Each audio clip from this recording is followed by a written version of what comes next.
No, you're not lying. With the AC bumping, bro, you going to sleep. I tell you what, that's a good way to start off the show. So, good morning, good afternoon. This is the Experts About Nothing podcast. Once again, I am not your host, Wesley, but I am your host, Brant. And we're back. Wesley, once again, is with us. He's running production, but still not ready for cameras just yet. But we have Brother Byron and Brother Durante, who is MIA temporarily at the moment, but he'll be back in a second. So we'll start with you, Byron, since you are here. Byron, how you living, brother? How's life I'm treating pretty you, man? good, man. I'm glad the crew is doing well.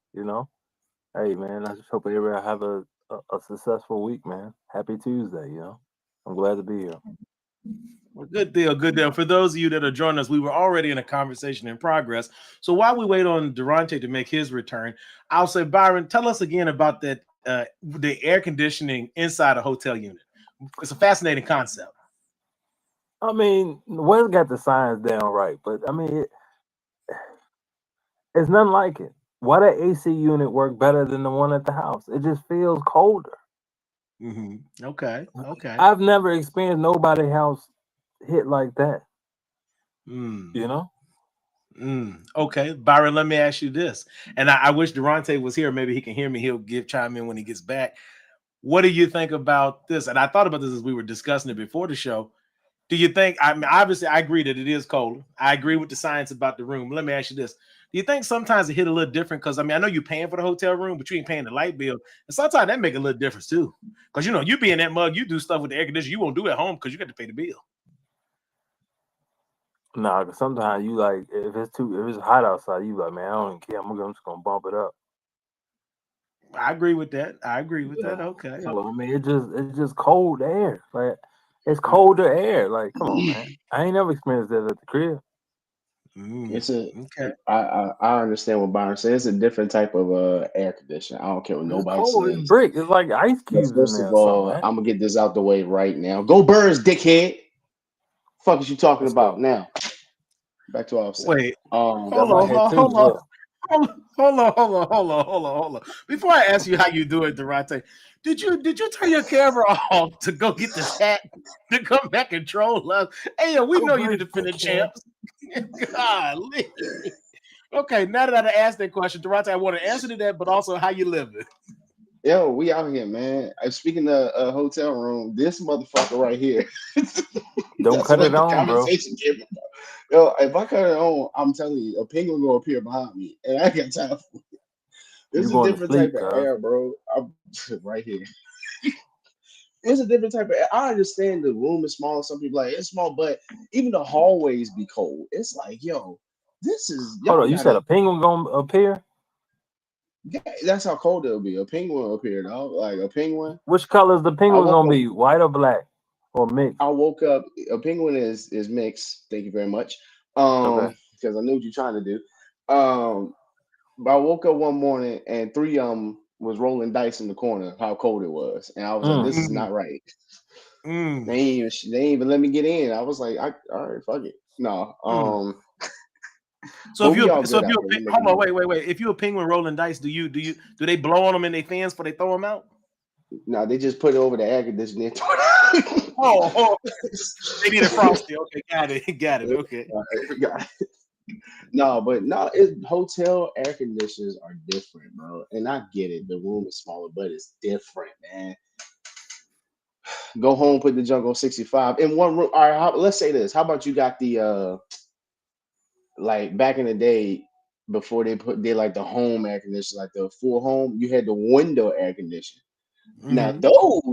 those get cold in a heartbeat. Like you put on the right side like 70, that one room will be cold, and then the rest of the house within like I give it like within a good 4 hours is there. You do it just right. Mm. Okay. So Okay. it depends, bro. But they don't make shit like they used to. Mm. Okay. So hotel air conditioning is next level. All right. Let me ask y'all this while we're on the subject of hotel rooms. What do y'all think about hotel beds? Y'all ever been in a place to say, you know what, the hotel bed is better than the bed I got at the crib? Or you ever been in a place and say, you know what, this bed ain't cutting. I got a better bed at the house. The one I stayed at last week, Marriott. Married, I got a different type of bed. I don't know what. I don't know. Yeah, I slept good. Like seriously. Okay, Byron, what about you? You ever experienced a different bed? Yeah, a couple of times. I don't I get started comfortable laughing because I know if Byron the about to say something stupid. look. I don't get comfortable if the quality of the room ain't right. I can't get comfortable. I don't care what it like where I'm at. Like if the quality of the room Mm-hmm. ain't good. Like I don't know. Soon as I see Oh, something off, I'm turned off. Like I'm itching in the bed and everything. Like you know what I mm. mean? Okay, follow-up question. Let's say the room is on point. So you walk in, it's pristine, it's clean, everything's in its place, is looking nice, but the bed is trash, it's hard as a rock. How does Byron deal with that? Am I by myself or I'm with somebody? I mean, that could be a good thing. Let's say you're with somebody, you're entertaining. You're entertaining. We'll make it fun. You're entertaining. I mean, it all depends, you know. Okay. It just all Okay. depends, you know. Okay. Fair Whatever enough. it's like, you know what I'm saying, you know. But I'm just saying Okay. the bed does make a big difference. I agree. Now, I'll give y'all my 2 cents, and then we'll get the show actually rolling. For me, I'm with y'all on the mystery of the air conditioner in a hotel room. It is different. For me, I don't know if it's like just because I don't have to pay the bill. I mean, I know I'm paying to stay, yeah, but like I'm not paying the light bill. So if that mug be $500, it'd be $500. I don't care. I'm running the way I want to run it. But y'all right, it don't never get as cold with that as it would, a whole. And I mean, I'll even say this because, and this is not to be braggadocious, but even if you do like an Airbnb, the Airbnb air hit a little different than your air at the house too. So sometimes it don't even have to be a confined room. I will say sometimes it's a different space. Sometimes maybe it's like a grass is a little green on the other side kind of deal. I don't know. But I will say this. I have yet to find a place since we bought a purple mattress back in 2018. Best decision of my life. Best $1,800 I ever spent. But I will tell you this. I've been to many, many places on different continents and all kinds of stuff. I ain't never found a bed as good as my bed at home. And that's the tough part. Like the air conditioning, crisp. But the bed, that purple mattress is a different lifestyle. So for those of y'all that haven't tried a purple mattress, maybe give them a shot. Yeah, because I mean, you can't really get inside the covers like talking about it. You know that ain't yours. You Mm, know, you really can't I agree. enjoy it. It's a mental thing. You know. Okay. Okay. So mental. I can see that. Okay. Okay. Fair enough. Well, listen, folks that are listening and watching us, chime in. Let us know if you've experienced the allure of the hotel AC, and let us know about your bed experiences at hotels that you stayed at, or even Airbnbs. We'd be curious to see if you were having the same experiences that we're having. And if you haven't already, of course, it's never a bad opportunity to like, comment, and share. And also subscribe, so that way you can get these notifications when we go live. But with all that being said, I guess we'll get on into our agenda for tonight. So, fellas, we know that we just celebrated Labor Day yesterday. And so, as the unofficial signature end to summer, as they say, one of the topics that I wanted to bring to us tonight is your summertime movie. So, I wanted to ask y'all first, and I got a list of what IMDb says is the best 50 summer movies. But I wanted to know from the fellas, what is your summertime movie? What's your summertime go-to? Oh man, I got a whole lot of them joints, man. I say Paid in Full. Okay, paid in full. It, Okay, it, okay, it kind of reminds me of the summertime. okay. All right. All right. Durante, what you got, bro? Independence Day. See, that was mine. Immediately when I think summer, I think, hey, this is Independence Day. The Will Smith one. Yes, the original Independence Day. No, The no, original. right. No sequels, just the original. All right. I don't Inkwell know. too. Okay. What is it? Inkwell with the tape. Okay. I give y'all one that was on my list, and then I'll hit a couple on the list for us. What about Do the Right Thing? Like, so you remember that movie? It was summertime too. They had a lot of stuff popping. Yeah, those are good ones. Yeah. Yeah. All Spike Lee joints are good to watch. Oh Got a lot yeah, of summertime sets. I don't knock that at all. Nah, you right. You right. I give you another one that's also on this list. Not necessarily one that's fully part of the culture, but it is something I enjoy. National Lampoon's Vacation. So I be getting down with the Griswold family like that. That's a good one. Yeah. All right. What else y'all got? Y'all got any other summertime classics? I'll hit the list and just kind of highlight some of the ones I think that really stand out. We won't do the whole list. The whole list is 50. I won't read all of these, but um, y'all got anything else before I hit this list? Set It Off. Okay, set it off. Okay. And ironically, you said that I got to set it off alternative, which looking at it, this would be from the Caucasus Mountains, but we'll talk about that in a minute. They got a movie called The Hot Spot, which is set it off from the Caucasus Mountains. You stupid. For some reason, for me, like Stomp the Yard and You Got Served for some reason. Okay. I like I don't that. know, because Stomp the Yard was based like in summertime too. So like not based in Life. summertime, but coming into like the fall part. But I don't know why. Life, yeah, yeah. Yeah, Temperature I was can like see it. 100 degrees. Yeah, I can see life. I always think of life for two reasons: that and then the baseball, because I know that they technically homeboy them in it for a minute, but you think about it, Sandlot. base.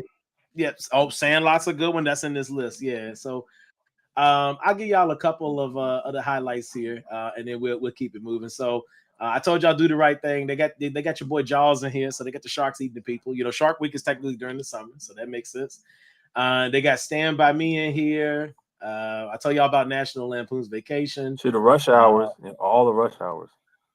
I can see the Rush Hour. That would be one. They got let's see. Now some of these I do know, like Caddyshack is in here, so that's one.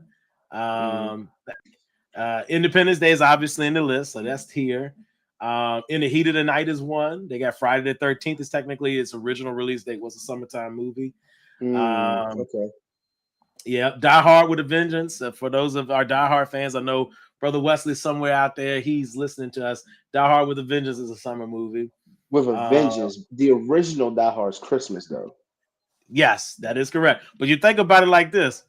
My man John McClane said, I got you. It don't matter if it's cold or it's hot. I'm here. He said, listen, we could be in the past fighting these people. We could be in the future with technology. Live free or die hard. That's the last joint. Nevertheless, live free or die hard. Terminator. Terminator. I can see that being a summer one. So another one that we all know the title of. I Know What You Did Last Summer. That's a summer movie. Of course, it was a horror movie. Dirty Dancing. Nobody puts baby in the corner. So yeah, that was shot in Virginia too. Yeah, they got The Parent Trap, so that's in here. The Addams Family Values, which I guess is another one. And I can't believe none of us mentioned this. Another comedy classic, Weekend at Bernie's. Weekend at Bernie's. That's solid, so right? That's solid. So, and there's more in the list. Grease is in this list, and there's some other movies in between.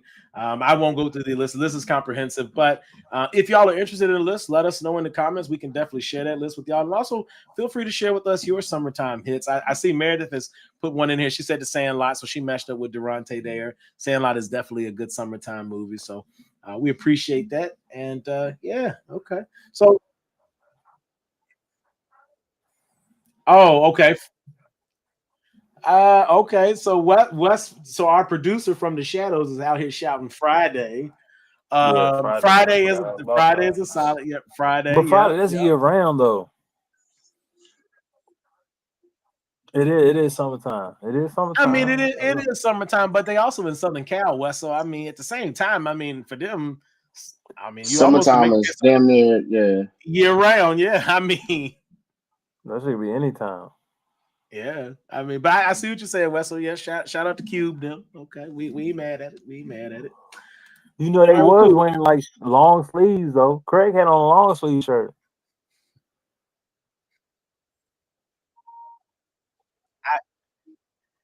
It could have been a weekend.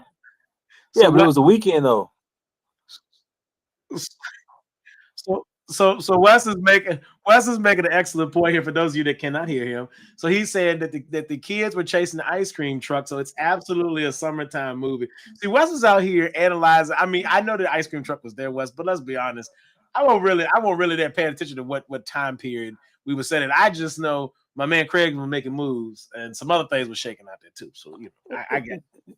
My man out here, hey Durante. See, this is why we get asked them questions. See, the man that don't remember nothing, but he remember nuanced things. It's kind of but it could have been spring break though.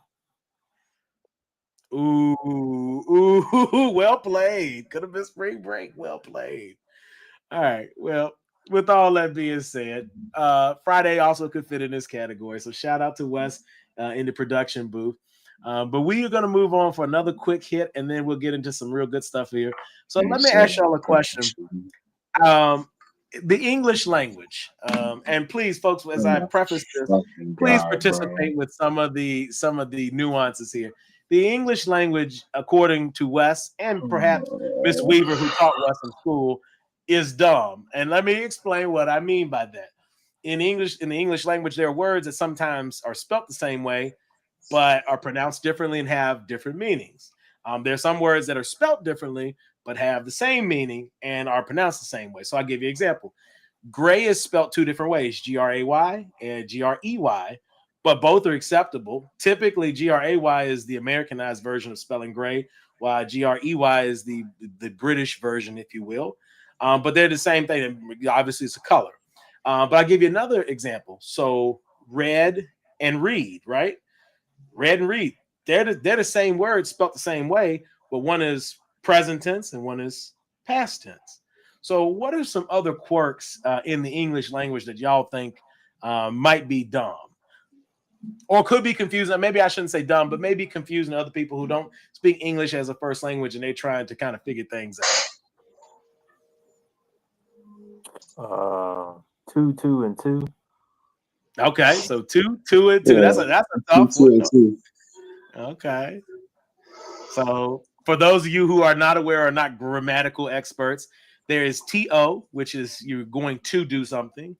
There is TWO, which is the number two. And then there is TOO, which means to also. It's in addition to. Okay. So that's a good one. Okay. What else There, y'all there, got? and there. Hmm? There, and there. Oh, there, and there. That's another good one. So again, reading it, they're spelled differently, right? One's a contraction. They are, okay. One is a possessive ownership there, so THEIR, and then one is actually like a direction or place, THERE. And I know I graduated '09, and I still try to keep my like my education up and read. But why the fuck do I feel like I'm in English class right now? I don't like this. Well, well, I'm I mean, playing. it's interesting when you think about it because these No, are. it I'll give is. you. I'll give you another one, 'Cause, and one like, oh, my fault. Go ahead. My fault. real quick. Hang on to what you got though, because I think you Yeah. got some good. So when you look at the word lead, right? LEAD. So we would say lead. Okay, that's to like direct someone to be ahead of or to be in charge of, right? But use LEAD also spells lead, which is obviously an element, and can be poisonous to children, right? But if you were a person that never spoke English and you've seen these words and you're learning English the first time, they're spelt the same way. So you almost have to instinctively be taught to pronounce lead different than lead, even though they're spelt the same exact way. Yeah. It's like saying things went left. You know what I'm saying? You could think they went left. Right. Mm. That's like a figure of Mm, speech. right. Tomatoes, but for some reason they have an E when you put an S with it. You know what I'm saying? And potatoes. Mm-hmm. I Mm-hmm. seen I seen somebody put this on Instagram. I forgot how they did it, but I was like, damn, he ain't lying because that's so weird. But Mm-hmm. I gotta find that. But yeah, it's something about But when you put an E at the end, it's you, spelled different or something like well, that. it's the vowel. So when you had normally if you end in an O, they'll flip the O to an ES. And I Yeah. will ask. I know she's watching tonight. I will ask our resident educator. She know who she is. To comment and let us know if you have other quirks in the English language that you think are fascinating. In addition to that, yes, we. Oh, I see. Big Greg just got here. He said just coming in, but we did. Yes, Byron said 2, 2, and 2. So we did talk about that, Big Greg. Shout out Big Greg for watching tonight. So yeah, I mean it's interesting. I'll give you another one. So Byron, you talked about things it went left, right? I'll give you another one. It's raining cats and dogs. So again, if you were not a person who spoke English as a first language, and let's say you learning English the first time, somebody's like, "Hey man, it's raining cats and dogs outside." I just wonder what goes through their mind when they hear that phrase, like it's raining What cats does and that dogs. even mean though? I'm still I'm 30 I'm 30 some years And old. I still don't know what that means. I mean, it's pouring down, man. That's what it means. But Fully like, I mean, yeah, but why gotta be cats and dogs though? now that I do not know. Byron's least favorite line I say when I be like, man, it's just another day in paradise. He's like, what is paradise? Like what would I don't know if Ah, that goes into this, but that's another one that he's like, what the fuck? so Byron, I'm gonna give you a European history lesson. Y'all ready for this? So, Yes. raining cats and dogs. So it originally, or at least the internet says, it's in part to poor urban drainage back in the 17th century. So in 17th century Europe, cities had poor drainage systems. So heavy rain could wash dead animals such as stray dogs and cats through the streets, giving the impression that they had fallen with the rain. So this is a phrase that's based off that here in the 21st century, so nearly 4 centuries later, we are still using. Who in the fuck came up with that? The people of Europe. They got a whole different ball game. I would say so. Well, I mean, they were doing different stuff too. I mean, this is 17th century. They were still taking things and tossing out the windows at certain times to into the streets. So there's that as well.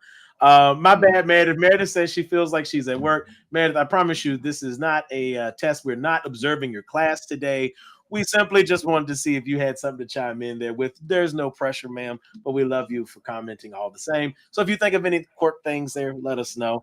But yeah, I just was curious if y'all, so the thing with figures of speech also kind of continues the strangeness of the English language.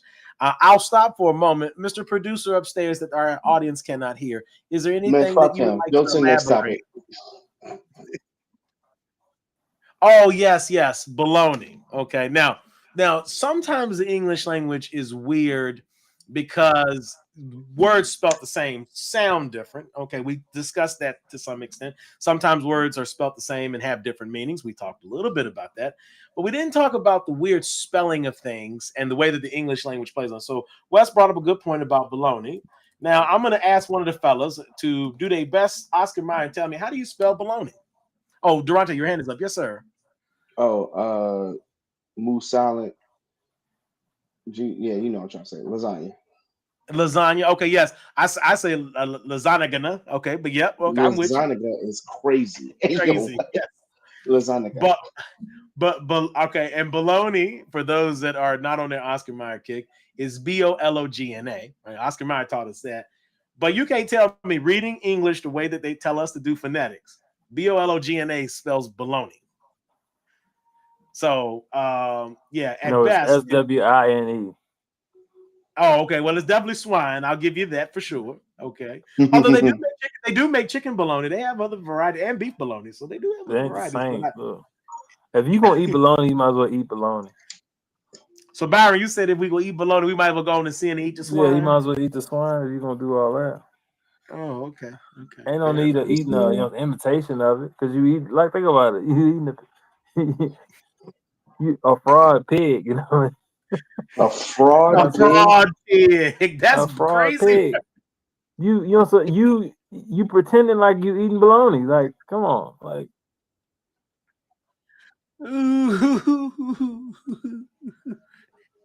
A fraud. I've grown, Wes. A fraud pig. For those. A year and some change, Wes. A year and some change. For those, hold on. You better add my 6 months on there. You better respect my other 6 months. Hold on, for clarity purposes. Our producer is shooting shots at Byron. He said that this man was a vegan for 6 months, and he talking about the swine. A whole year, Wes. Hey, he treat you like Charlie Clips, because Charlie Clips was saying, "Yeah, I'm a vegan," but then he went back to eating after a couple months. Hey, yo, don't let him talk to you like that, Byron. I wouldn't take that. I ain't mad at him. Okay, so I just wanted to bring that up. Lasagna is another one. I know Durante brought that up. So for those of y'all that don't know, lasagna, it's spelled LASAGNA. But listen, like I said, that's lasagna. So Okay. So, and Meredith, thank you, Meredith. So Meredith said, so comb and bomb, spelt basically the same, sounds different. Home and comb rhyme, right? But they're spelled differently. Mm. But home and bomb don't rhyme, and that's why English is the hardest language to teach and learn. So thank you to our resident educator for her insights tonight. You are once again not on the clock, but we appreciate your insight nonetheless, Meredith. And for those of you that are still listening, if you have other quirks that you think the English language just has that doesn't make sense to you, or you might think doesn't make sense to other people if they're learning English, we would love to see those in the comments. So let us know your weird English language spin. But with all that, we're going to get into a little bit of the sports action, but we're going to talk a little bit about money and sports together. So for those of you that are not aware, Tyreek Hill and his wife are currently in the process of getting a divorce. And as a part of that divorce settlement, his wife was awarded some things. So I'm going to go through some numbers, and then I want to see what you fellas think about the settlement that was granted. Okay. So his wife up front was given a $500,000 settlement. Okay.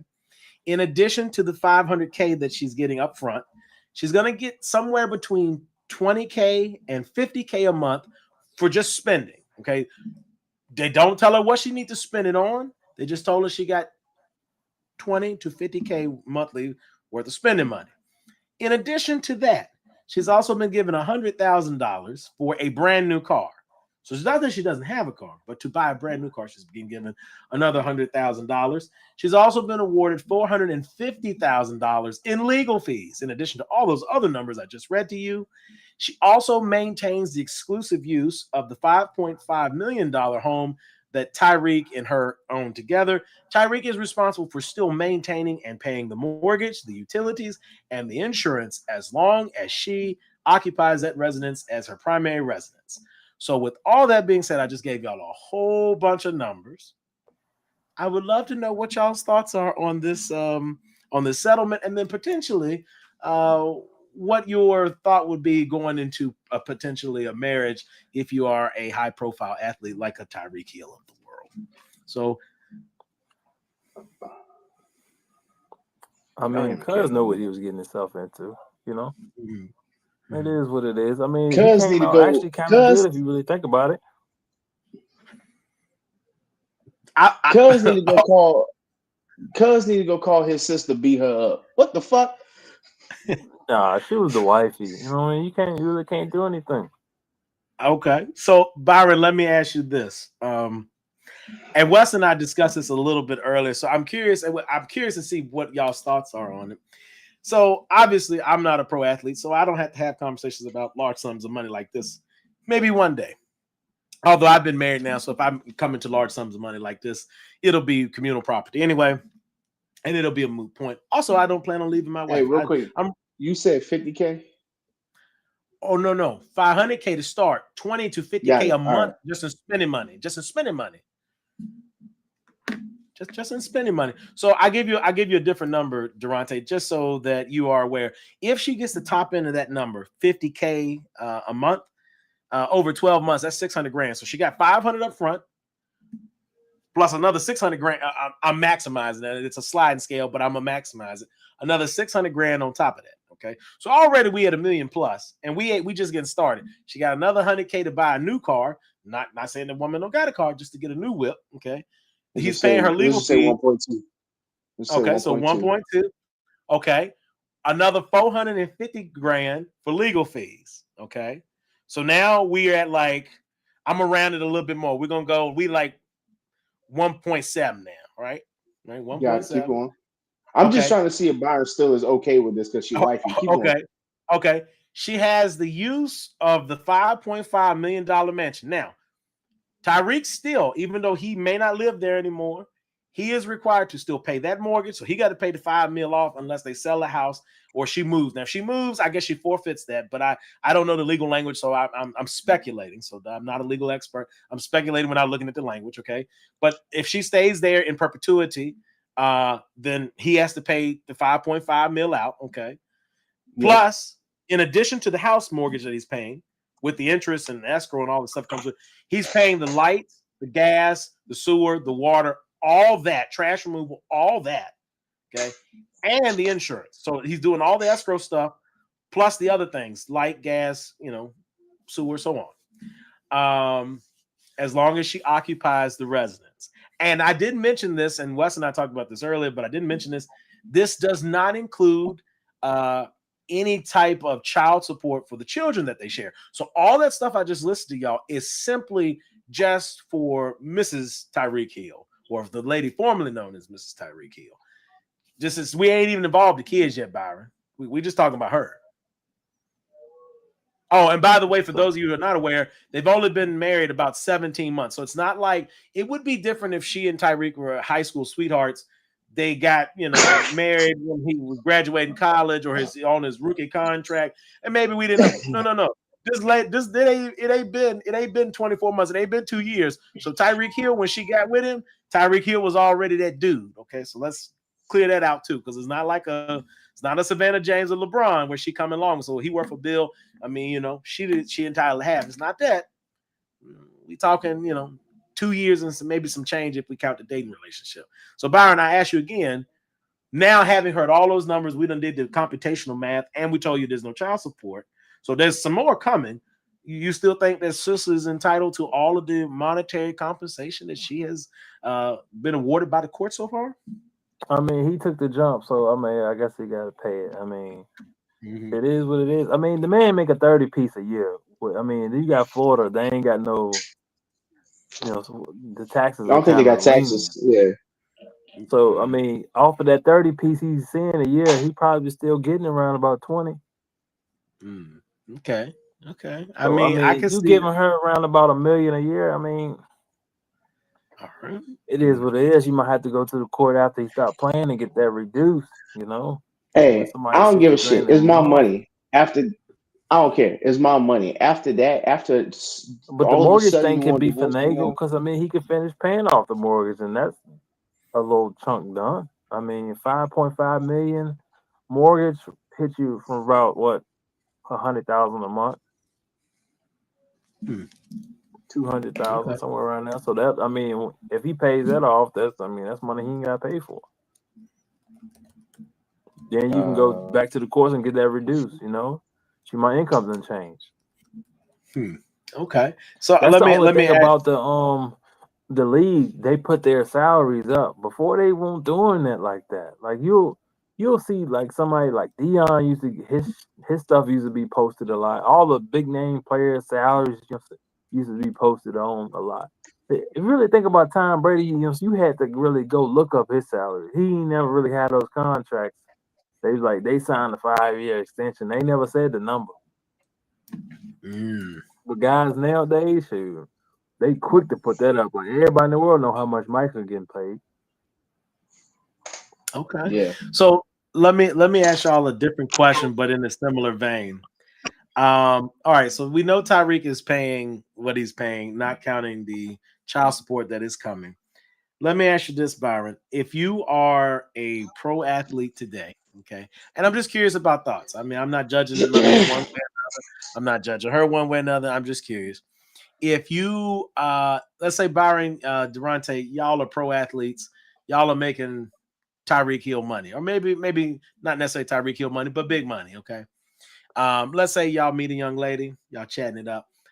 I'm just curious, what are y'all's, and I know this was something that was brought up in the chat by Gregory, and man, if I see your comments, I'm going to read that in just a sec. I know it's about the previous topic, but right now I'm real quick. I'm going to read this one from Gregory. Gregory says the phrase that I want to bring up, prenuptial agreement.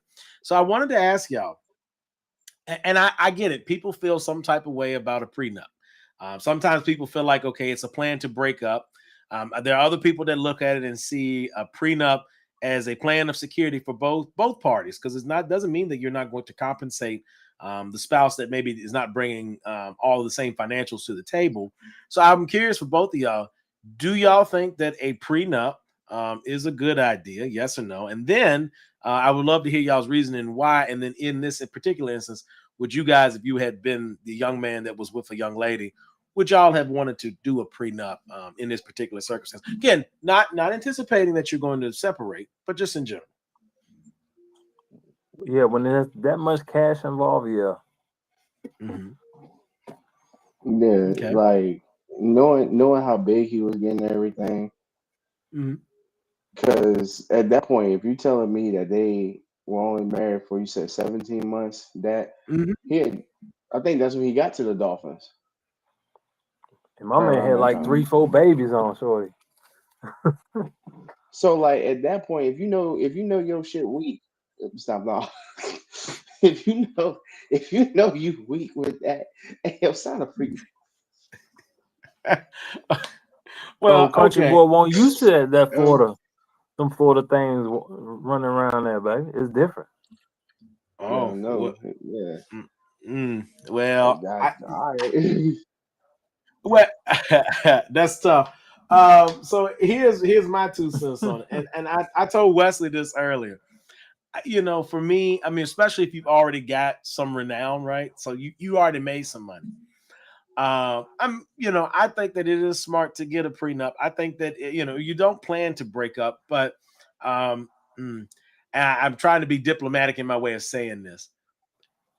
It is different, and this is the only person on the show is married, so I'm trying to figure out a way. It's different to me if we started from rags to riches together, right? Like if okay, I was a regular guy, and then all of a sudden, I made the NFL, or I made some, I came up with something, whatever. I'm now big money. Okay, I feel like that's different because I was already a regular guy. We got married. There was no intention for me to be. That just happened, right? In that instance, I do believe obviously there's no prenup because I mean, at the time I didn't have nothing to split, right? It is what it is. But I do think and this is true for women too, because I wanted to ask y'all fellas this too before I get all the way into my thing. Let me ask y'all this. Let's say as you are today with your current forms of employment and revenue streams. Let's say y'all met a young lady that had a bag. Okay, so maybe she's a model, maybe she's a business owner, whatever the case may be. She could be a CEO of a company, so she's not necessarily a business owner, but she's running the business. And she got her own bag. Would y'all feel some type of way as the gentleman signing a prenup with a woman that you intend to marry? No. Okay, so that's a no from the Mr. CEO himself. Durante, what you got for me, big dog? In my status, Mhm. would I feel bad doing it? Mhm. Would you have any kind of hesitation, like, oh no, I don't want to, because sometimes a lot of Yeah, times we. I'd have it because I'm like, I'm not the type to want to jump and be mad and then try to use that against you later. Like if we Mhm, break up, we break up. Like I figure out my own because I came in with this. I'm gonna bleed. You know what I mean? So mhm, I don't want to do that because it look.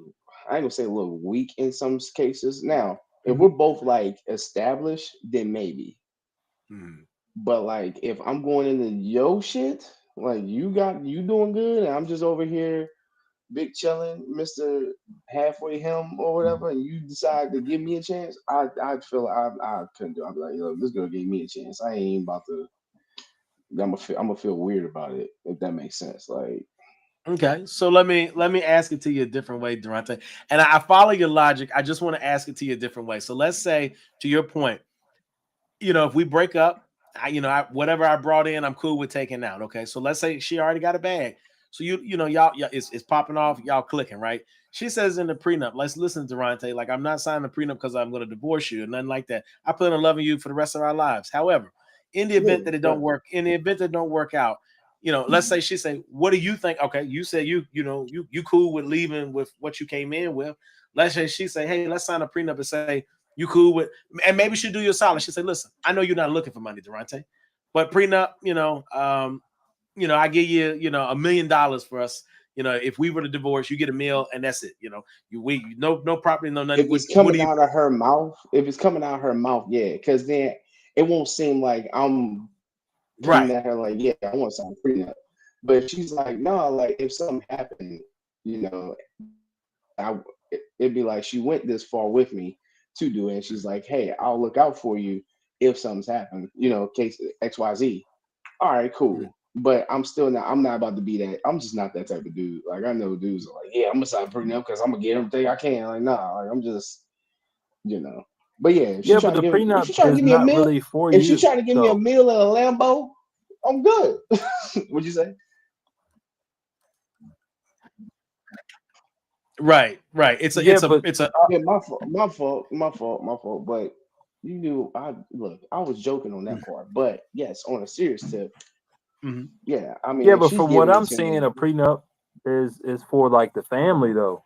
It's to protect the family for real. Because think about it, if something happened to me as a partner, this person entitled to all the stuff my family like, and something happened like I've seen it Mm, work in that. I've seen that in real life. Like, yo, that it okay, protects wait a that. You'll minute. see. What part of family? Are we talking kids or are we talking about Let's everybody say, you know what else? I'm saying, your family is loaded and I mean, you still working at Walmart, but your family got all this land and shit like that. And if something happened to them, you get all of it. And that could protect that person that you married to from that. You can say, hey, That's a they don't get will, low anything. key. Yeah, so I mean that That's protects a that unit too. yeah. I was gonna say that's a yeah, will, low key. that's a little different because you're talking about somebody passing away. So I that's get what that you. I get what I see Byron's what you're trying to saying say though. though, Yeah. Protecting but assets. I I got don't. that. Yeah. Yeah, I'm like I'm looking at it like you know if it's just me and her, and like let's just use Tyreek Hills for example. Me and her just like, oh, we ain't gonna work out, and she said, Mhm. but I still looked out for you with. I know you came into this, but you did good. Whatever. However we end, if it wasn't bad, she still looked out. Cool. That's all I go out with.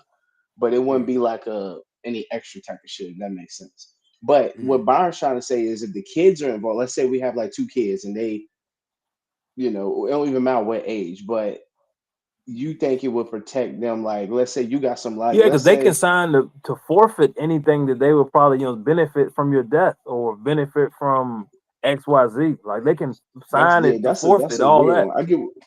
I get what you're saying. Cause like if let's say I got an uncle that's like, yeah, Durante, this your land, blah blah blah, and then he passed while me and her are married. We already signed, or we didn't sign a prenup, and in his will it was for me.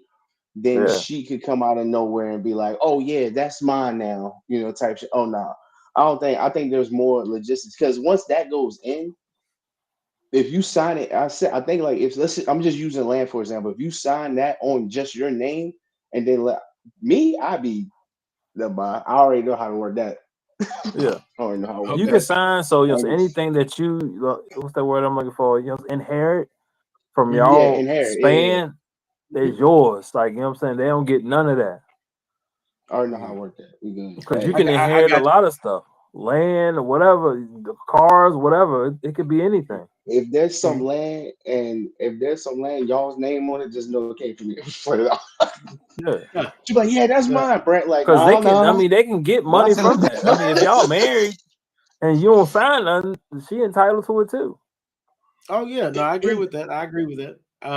We got two comments real quick. So, Durante, I'm gonna come right back to you real quick. I'm gonna read this from Ricky, and then Meredith's got one. So, Ricky said, "Isn't the prenup void when there's infidelity, or is that just something you have to establish within the contract?" So, Ricky, That's something you real got to quick, I did establish. use something you have to establish in the contract, but by that same token, Ricky, I do believe, and different states have different laws about it. However, you can have an agreement in place if you and your potential spouse have some sort of arrangement where, like, let's say I'm gonna pick on Tyreek for a minute. Let's say you say, "Hey, listen, I'm a pro athlete. I'd be on the road. You be at home. We be separated."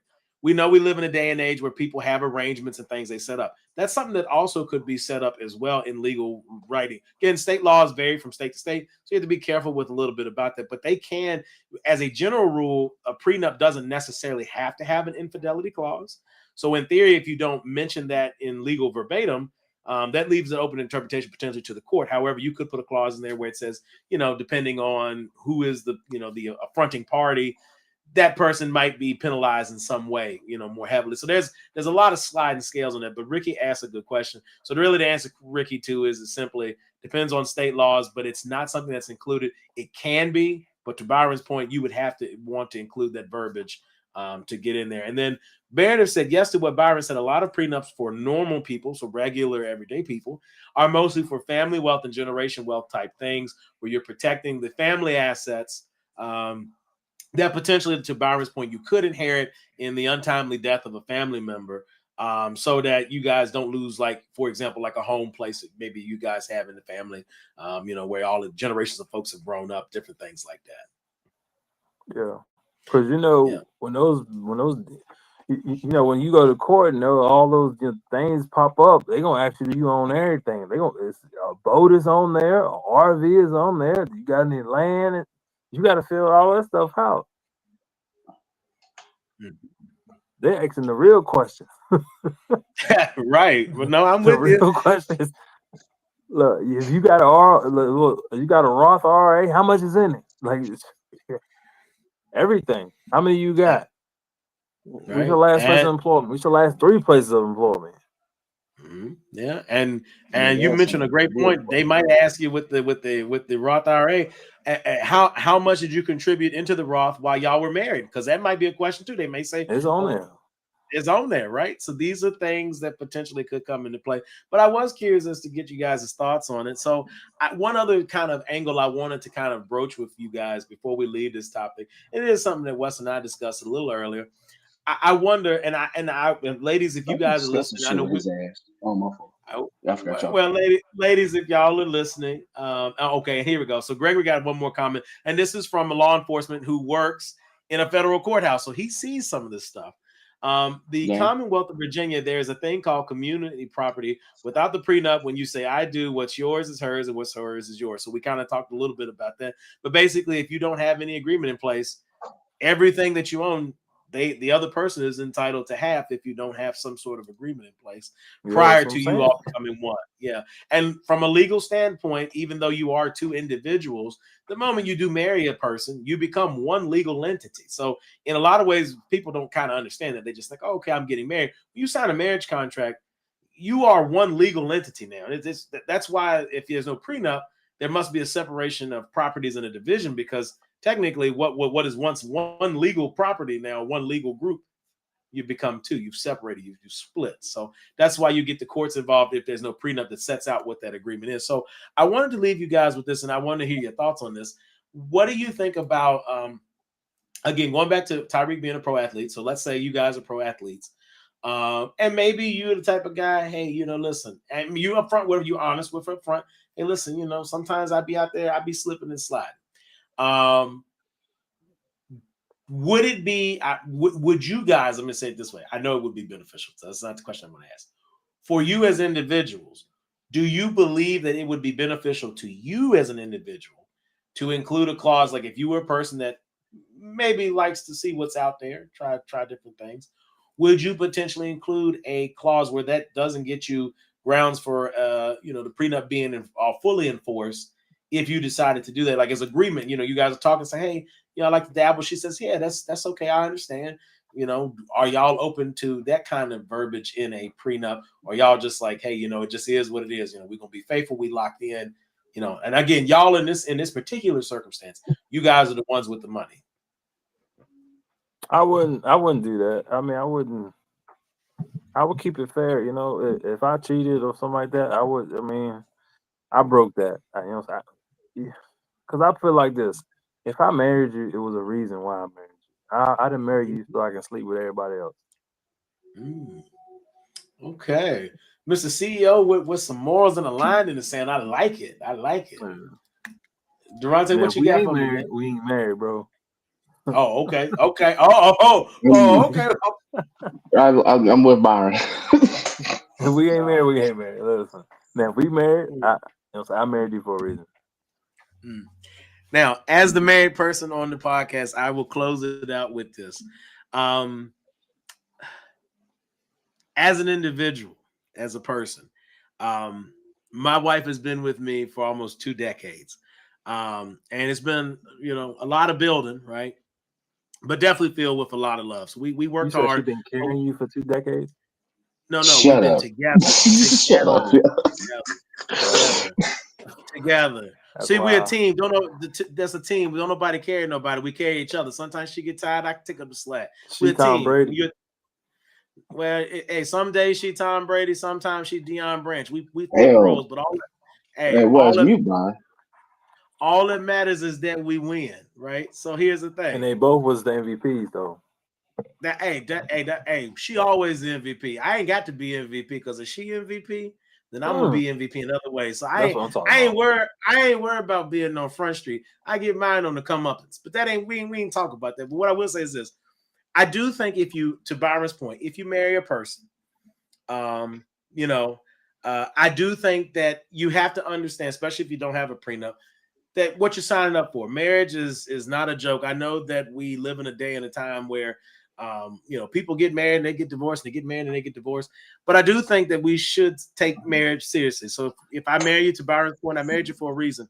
And then I would say this: obviously, it is my great hope that my wife. Listen, I plan on riding this thing till the wheels come off. Until the good Lord called me home, I'm gonna do everything in my power to stay with my woman. Okay, so that is what it is. But hey, talking shit. But in the event that something happened, I messed up so bad, so irrevocably that we could not find a way back to each other. I am totally fine with us. Well, I'll say it this way: I'm totally fine with her getting anything that she is entitled to, because if I messed up, then it's on me, and then I deserve it, right? I deserve it. The other thing I will say, there's a lot of times people get in relationships and the relationships dissolve and people get bitter and whatever. Here's the thing: if you love the person, even if it didn't work out, especially if you're the person at fault, I would never have ill feelings toward. Now she could do some stuff that's shady to me, but it just as I am as an individual, I could never be shady towards my wife. I would never want my own personal pettiness, because again, this is a woman that even if we don't make it, I loved, and probably if I'm the reason I messed up, probably still love, right? I would never want to take away from her or make her feel less than. So I would take whatever punishment. I mean, obviously, I don't want to be destitute. I'm not saying I want to be in the poorhouse, but I would say she is entitled to her half, and I wouldn't be angry with that. I wouldn't resent her for that, especially if I'm the one blowing it up, right? Because again, the fault would be then with me. And I would want her to live the best life possible for her. We share kids. It's even more important that she has some semblance of a decent life, because my children will spend, if we have joint custody 50-50, my children will spend half their life with her. So I need her to mentally, financially, emotionally be stable. Maybe she ain't with me, but I need her to be stable, because that's the other half that my kids are going to, right? So when they with me, I can control the elements here, but once we're no longer a unit, I can't control everything over there. So the idea is I want my kids to have a well-rounded life. And again, if you love somebody and you truly love them, it's not a okay, I'm here for your money, I'm here for your body, I'm here for what you can do for me right now, but you actually genuinely in your heart and soul love a person. I do think there's a little bit of investment in that, and I do think that they deserve their fair share. Now, if you're already making it big, be smart. I would say be strategic with your money. To Durante's point, if I was a regular guy, my wife was big time, she's marrying me, I would want her to protect herself. Hey, listen, I'm not trying to come over here because you money bags. I want you for you. We could live in a shoe, and I still want you. You that woman, you that bad. I want you. Okay.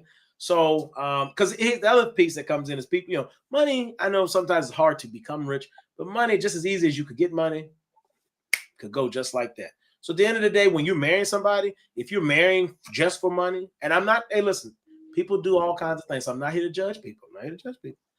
But if your love for a person or your attachment to a person is built on, these tangible things, that money, wealth, power, your relationship is built on a weak foundation, because all of those things could just poof. I know we don't think that, because we think, okay, they got $4 billion in the bank, but let's find out one day there's embezzling money. Now the government take their money, gone just like that. You back to destitute. So again, the key lesson for me, and this is not to short Tyreek. I feel for him in some extent, but Tyreek also brought a lot of this on himself. I think when we enter into relationships, especially marriages, and that's a contract. It is a contract, right? We need to be mindful of that as we go through. But I would say this: whatever contract I have on paper with my wife is not as important as what we build together. That means more to me, and so that's why I do what I need to do, because the paper doesn't make me a good guy, right? I do the little things when ain't nobody watching, because at the end of the day, I got to look in the mirror and look at myself, right? I got to be able to close my eyes at night and go to sleep and be at peace with myself. I know everybody's not built like this. Some people do what they do, and I get that. But as a person married almost 2 decades, my advice to those of you who are not married or maybe thinking about it, whatever your financial situation be, make sure you're going into it with the right ideas, the right reasons, because you're not just messing up potentially your life or their life, but if you have kids, you're sort of involved in their life, and that's a lot of people to kind of make collateral damage. So just be mindful of that as you go into things.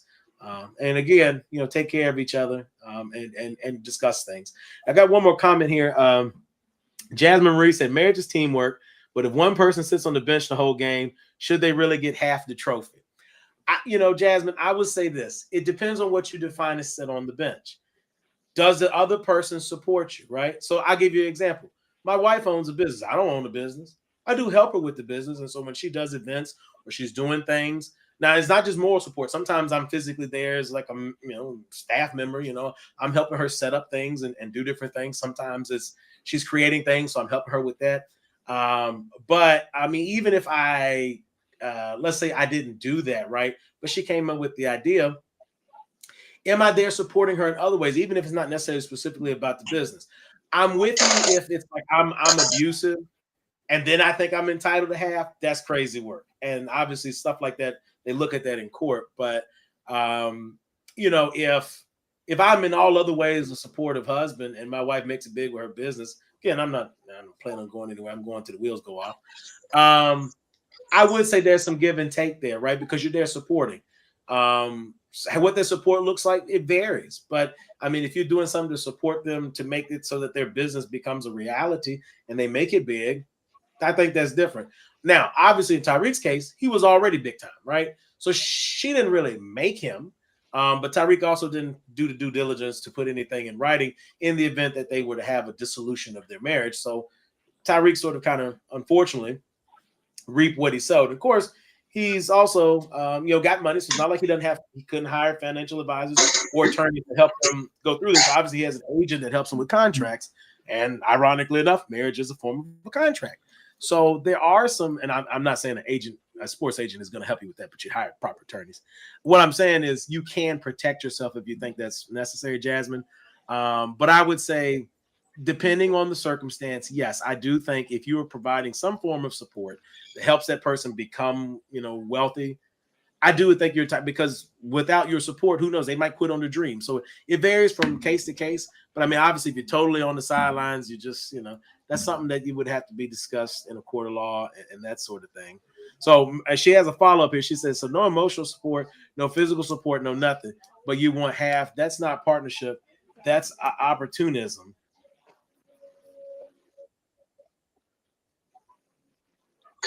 Hey, yo, shut the fuck up.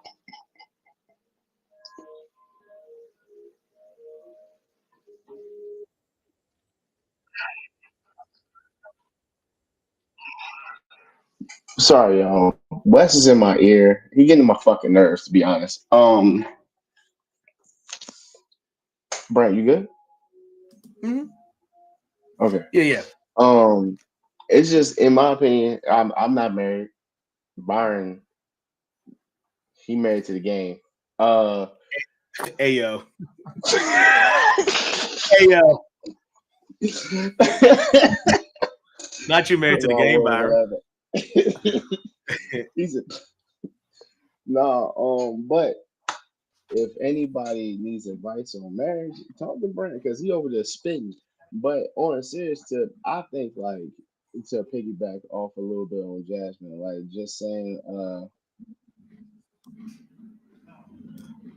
okay, damn. Okay. Well, I'll read this real quick and then Okay, Rhonda, cool. you can pay. So Jasmine gave us one more follow up. So Wes said Jasmine might be going through some things. She said, "I'll be honest, I relate to this one personally. So yeah, I've got a little extra spice on it. And I mean, I get that, Jasmine. Like if a person's not supporting you, I could understand that to some extent. Like, okay, you're benefiting from something that you never believed in. So I do recognize that, and I do think that that's something that they should take into consideration. I'm not knocking that at all because I do think it does matter which way you support it. Now, if you're supporting it to some extent, and I'll say this as a person supporting a wife that has a business, again, going back to my previous point, I love her so much. Like right now, even if and especially if I messed up again, it's a little different. She messes up, I can see being like, okay, well, I helped you do this and that. Okay. And you get the tit for tat. But I will say this, if I messed up, It's her business. Just as a man, I don't feel right pulling half from her. Do I think I'm entitled to some stuff? Yeah, like the house is the communal property, the house and stuff, but like her business, if that's her dream, and especially because I know it's her dream, right?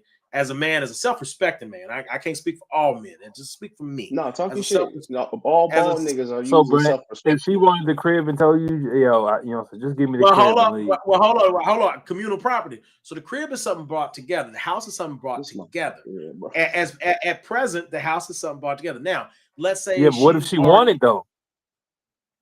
Then that's something we'd have to handle in court. But like, I mean, it's different. Am I the one at fault? If I'm the one at fault, then I'm as a man, like me myself. Then yeah, that's something I'd have to look at and be like, okay, perhaps. I mean, that's a yes or no. You know what I'm saying? You could be like, you know what I'm saying? She can have the crib or not. I mean, damn, you don't have to go to court to handle that. I mean, but it's nuanced, Byron. Okay, she cheated on me. Is she entitled to the crib? That's a nuance. So Byron, it's not black and white. That's the other thing. We are so stuck on everything is black and white. There's shades of gray. It ain't, you know. It is no, Byron. It is. 20 years in. It's a yes or no. Do you feel like she entitled to the crib or not? But that depends, though, Byron. It depends. Did I mess up? If I messed up, then yes. Because guess what? I'm the one that shattered the dream. And one thing that we don't do in this day and age, and I've said this before on the podcast, and I'll reiterate here again, we do not take accountability. We do not own our stuff. The only time we take accountability is when accountability is forced upon us, unless we are a person of high moral character. Let's be honest. If we could do something and get away with it, we'll get away with it and be like, whew, glad we didn't get caught. That very few of us will come back and be like, yeah, I did that thing. I mean, now we might get caught red-handed and then we'd be like, hey, you caught me. I mean, I could try to come up with a lie, but you caught me. So Byron, to your point, it depends. There's different shades. You and I've had a couple different kind of what if conversations in the chat, right? Like in our group chat. Yeah. It depends, right? It depends. Now, if I didn't do anything wrong, and let's say she stepped out on me, right? So she hollering at some other fellow, whatever the case may be, then no, I'm not the one that broke the marriage. So now at that point, yeah, I can see a person digging their heels in, whether it's a man or a woman, and saying, hey, this communal property, but I'm not the one blowing up our life. You are. And so I think that's when you start to get with lawyers and stuff. And that's why a prenup, especially if you have some relatively hefty resources or things that you think, maybe as part of your dream that could be taken away from you, should be part of the conversation. Now, when we got married, we didn't know nothing about no house because we didn't have that. We were living in an apartment, right? So there's no conversation about that. But yeah, we bought this house together. She's equally paid into this house with me. She's worked and made her money just like I did and paid into it. She's entitled to half the house. So if she was like, hey, I want the house, if I'm the one stepping out, messing up, I can't be but so mad that she get in the house because Byron, I'm the one that blew it up. But now I got a heel to stand on if it's the other way around. Like I'm true blue and she blew it up. I'm not, sis, listen, I know you want this house. We might have to fight for this one. But it just depends. Like I said, it's all about circumstance, right? It's all about circumstance. There could be a situation where maybe one no cheating, but like maybe we just weren't meeting each other's needs and you go your separate ways. That's a little different, right? So now we don't necessarily have to fight about a house. That could be a more cordial, hey, you know what? You like living here. This is a house you enjoy. You can have it. Because again, the other thing is I'm not rich enough that my house is paid for yet. That means somebody's still got to make a mortgage payment. So if she keep it, I'm assuming. Well, no, I'm not Tyree. She get the house. She gonna continue to allegedly. I'm going but where you get this you mentality? Like, huh? You said what? Byron, you CEO, so you gonna end up being the person that pays. So yeah, you the CEO. Brent, I don't. Yeah, me and Brent, we safe. Let's put it that way. We safe. Well, I don't plan on nothing. Hey, look, I don't. Like Durante, I'm safe because number one, I don't plan on messing up. So, and as long as she don't mess up, I'm gonna be here till the Lord call one of us home. I'm riding till the wheels come off. I ain't trying to meet no new people. Listen, I ain't being funny with nobody. This 2025. No new people. let me tell y'all something. No, low key. When you get married, like, listen, it's hard work. Like, if you're gonna do marriage, no new friends. Listen, if you're gonna do marriage or relationship the right way, it's hard to learn a new person, to learn all of their quirks, to learn. And here's the thing: people mature at different rates. So the person you marry, and I don't care how old you are, you could marry a person at the big old age of 35 or 40, right? The person that you married that's 40. What's not true, Byron? Just learning a new person, because I mean, You can hire a new person at work and learn a new person. Okay, Byron, let me ask you a question. If you, oh yeah, you could. Yeah, no, okay, hold on. No, I'm with you. You could. I didn't say it's impossible. That's Byron. You got to listen. God gave you 2 ears. Do twice as much listening as you do talking. I didn't say you couldn't learn a new person. I didn't say that. You could. The effort it takes to truly know a person. I mean, to truly know them. To truly know a person, it requires work. You Stop to doing understand. No, Byron, you shaking your head, but listen, to understand a person and not what you think that they're going to think, but the way their brain actually works. Okay. Because listen, my wife and I love her very dearly. There are things that will make my wife mad that if someone said them to me would not make me mad, but they will make her absolutely upset. And when I hear the phrase being uttered to her that I know is going to make her upset, I already know if she says anything. Like she don't even have to respond. I'm like, ooh, she mad. Now, it wouldn't necessarily be me, but I understand the way her mind works. It's not just about knowing, okay, this is her favorite food, and this is what she does when she's sad. And it's the stuff she doesn't say that you learn and you study. Because if you want to be successful in a relationship, it doesn't even have to be marriage. You could be in a long-term, you have to understand your person. Because the only way you could meet whatever needs that they may have is to understand them and to communicate. Some of it is asking them, some of it is observation. And that's something that we struggle with as men sometimes. I know like women do some weird stuff sometimes. I would say we say as men it's weird because we're very logical. But like if we don't put in the effort to learn them, right? To learn, okay, we can tell you 7 different ways to beat a Tampa 2 defense, right? We can't figure out how to make our wife happy on a rough day. We doing something wrong, Byron. We doing something wrong. If I can tell you all the route trees, but I can't tell you what's a bona fide way to make my wife get a smile on her face, or let's say she come looking sad, right? I can't identify that something's wrong with her by her facial expression. She don't even have to say nothing. I see her and read the body language and be like, what happened? If I can't do that, I failed at my job. My job is to anticipate that. Okay. Now, all the time, I'm not going to solve the problem because sometimes she solves her own. Sometimes she just wants somebody to vent to. So sometimes you have to know when to offer suggestions and when to just listen. Okay. And then that's a struggle that continues onward. But what I'm saying is learning a new person, if you're going to do it right, and you're not just out here to, oh, okay, what's the catch of the week or the catch of the day or the catch of the month or the catch of the year? If you're going to try to be successful, you need to understand your partner. Because again, if it's a person you're trying to build a life with, now I don't mean you just, hey, we fooling around, we shooting the breeze. I'm talking about I'm trying to build a life with you.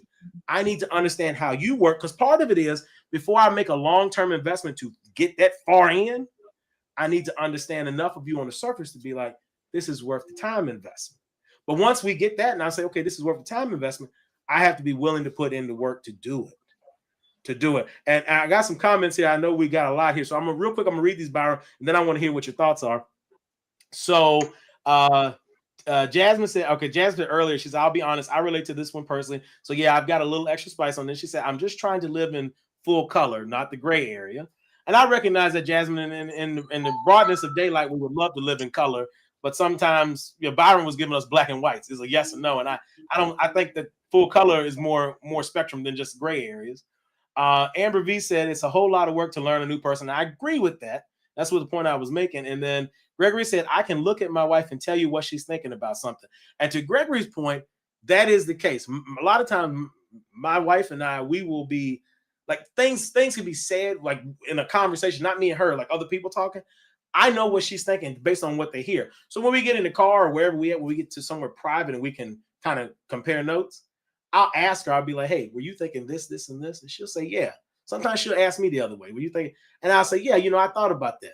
We're comparing those. But again, that comes from doing the work to understand your person. If you want to keep your person, I'm going to be honest. This is the hard part about marriage. This is stuff that you have to understand the way that their mind works. Now, can they change it up and all of a sudden become a new person one day? Yeah, some people do that. So I'm not taking away from that. I know some people probably somewhere like, yeah, but sometimes people turn brand new. I get that. But assuming that, your person doesn't flip the script one day, understanding them is the key to success. And it goes both ways. It's not just me understanding her, Byron. She understands me. So she can look at me and be like, there's something wrong with you. Even if I'm like, no, I'm cool or whatever. she knows instinctively. She might not know what's wrong with me. And sometimes maybe there's nothing really wrong. Maybe sometimes I'm doing the mental check. I always joke with her. I do the mental check. So like if I'm upset about something, like if it's me and her, like interpersonal, I ask myself first. Sometimes obviously I'm stupid, and so as a human you react. But if I have a chance not to be stupid and be a human, I'll replay what I'm doing, what I'm saying to see, okay, am I being dumb? Because sometimes I'm being dumb. Well, that's the other thing. Being accountable, you have to ask yourself, am I the one that's being stupid? Because if you're being stupid, you can correct your own behavior. But then if you go through it and you say, okay, if I'm, so there's a lot of give and take to that. But she knows when there's something wrong with me. She knows what would bring a smile to my face, right? She knows what to do on them rough days when I hadn't had it. So she is, they say like your peace. In a lot of ways, my wife is that. I joke with her a lot, but like I can have fun with her inside of a shoe. Like if it's just me and her, do I like having nice things? Yes. Do I like traveling? Yes. It makes life great. But we didn't always travel. We weren't always up. We've had rough times where we were trying to figure out how we're gonna keep the lights on or how we're gonna eat our next meal, and that's real talk. And I've had a person to do all that with. So yes. So like for me, I couldn't shortchange her or nothing like that. But again, understanding each other, that's the key. If you understand each other and are willing to put the investment in, then you probably could have something that could last. But it requires both people to work. It requires both people to be honest. But yeah, Byron, learning new people. Listen, I mean, now obviously, if something else happened where it's not like, I'm blowing it up or whatever. Yeah, and I mean, at some point, yes, I guess even if I did do it, am I going to move on? Sure. But that's learning a new person in 2025 in an era of social media and dating apps and all that. When we got together, it was 2007, bro. That stuff didn't exist. I mean, there was probably some dating apps and websites, but not like it is now. You couldn't go on Tinder and swipe left or right or whichever direction single folks swipe in. Like that stuff didn't exist. So for me, this would be a culture shock. Yeah, I know how to talk to women, sure, but I would not willfully go. And now here's the other thing. I'm gonna say this, and we're gonna leave this topic. I know we didn't get kind of bogged down. No, if you say something out the way, it's gotta happen. Go ahead, fuck it. Well, Byron, here's the thing. At the end of the day, I have never in all my life, okay, I have never met someone that makes every day worth it like she does. And I know she in the other room and can hear this. So I'm not saying this just so I can get brownie points. She wasn't in this house. I would still say this. She is because I wake up in the morning, she's over there. It's the first thing I see in the morning. And I'm glad she's the first thing I see every morning. When I go to sleep at night, I'm glad that's the last thing I look at before I close my eyes.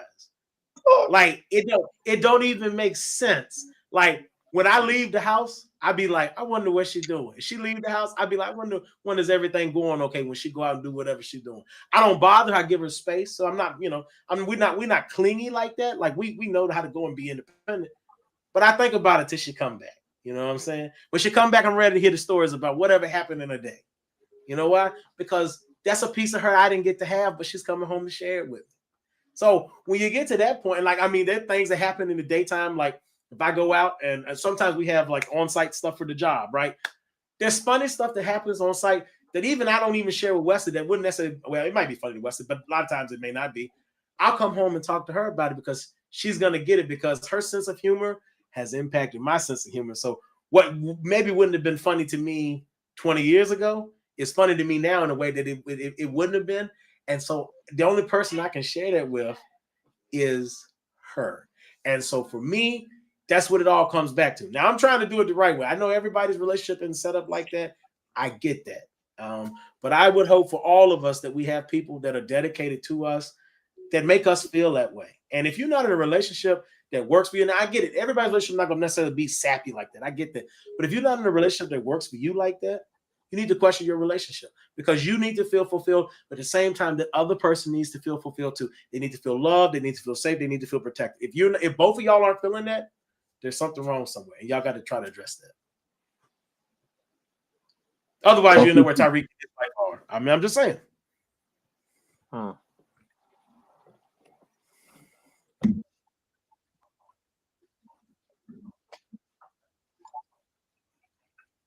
Okay, so the voice upstairs is giving us our final topic for tonight. No, that nigga's not upstairs. Go ahead, keep going.